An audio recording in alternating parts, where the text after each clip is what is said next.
as a non-lawyer, I could probably get a prosecution of Andrew McCabe. It was so cut and dry, so black and white, and shockingly, he walks like everybody else who's a Democrat. Why?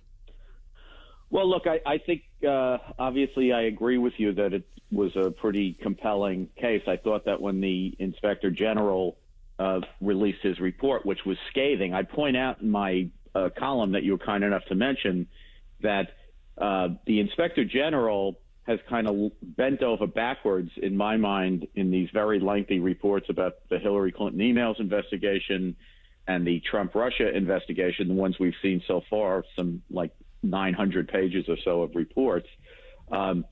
He's given the benefit of the doubt to the FBI here, there, and everywhere. The tone and the bluntness of the McCabe report, which is only about 38 pages, I think, is striking.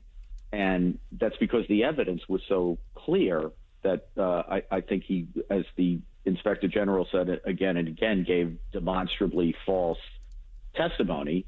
The problem you have with the case, and I say this as somebody who was sympathetic to the idea the case should be brought, is that some of the essential witnesses for the government, for the Justice Department, would be very sympathetic to McCabe and hostile to the Justice Department, which is a tough position to be in for the prosecutors. There's a vignette that I described in the column about how Lisa Page kind of pushed very hard, spinning in McCabe's behalf when she testified in the grand jury.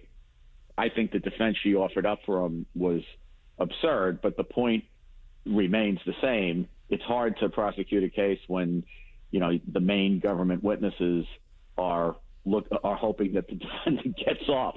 That's a problem. The D.C. jury is a problem because the jury pool there is very anti-Trump. They brought this case against Greg Craig, the Justice Department did, the former Obama administration White House counsel, and the jury acquitted him in about a nanosecond. It was a weak case, but I'm just pointing out that the problem exists.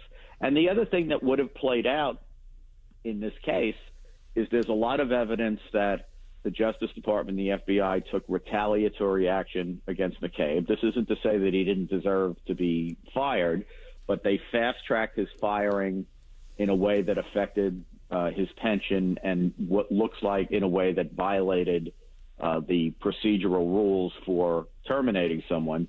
And Trump has been on a jihad against this guy on Twitter, which if you were the U.S. attorney of the district and you were, saying insulting things about someone you were investigating, or worse, you're investigating somebody for giving false statements and you're calling him a liar in the media, which has the effect of poisoning the well of the prosecution, you would be reprimanded by the court for that. And all that evidence would come in at the trial because McCabe would be entitled to try a defense that if he were anyone else but Andy McCabe, he wouldn't have been prosecuted, but he's being prosecuted here because he's been singled out by the president. So all that stuff is, made the case more uphill for them than it should have been. Go ahead, Vince. I didn't even want to jump in here. I just real quick, Andrew McCarthy we're talking to. I'm looking at the list of names. McCabe, Brennan, Clapper, Comey, none of these guys indicted or even held accountable in any meaningful way, other than McCabe being fired for lying or leaking. Meanwhile, Cohen, Flynn, Stone, Gates, Papadopoulos, all subjected to prosecution and in some cases awaiting sentencing. Why such disparate treatment for lying to the government? Well, because we have two tiers of justice. It's a fact. I wish it wasn't a fact. It doesn't do my heart any good to say that it is. But, the people who are insiders at the government take care of their own.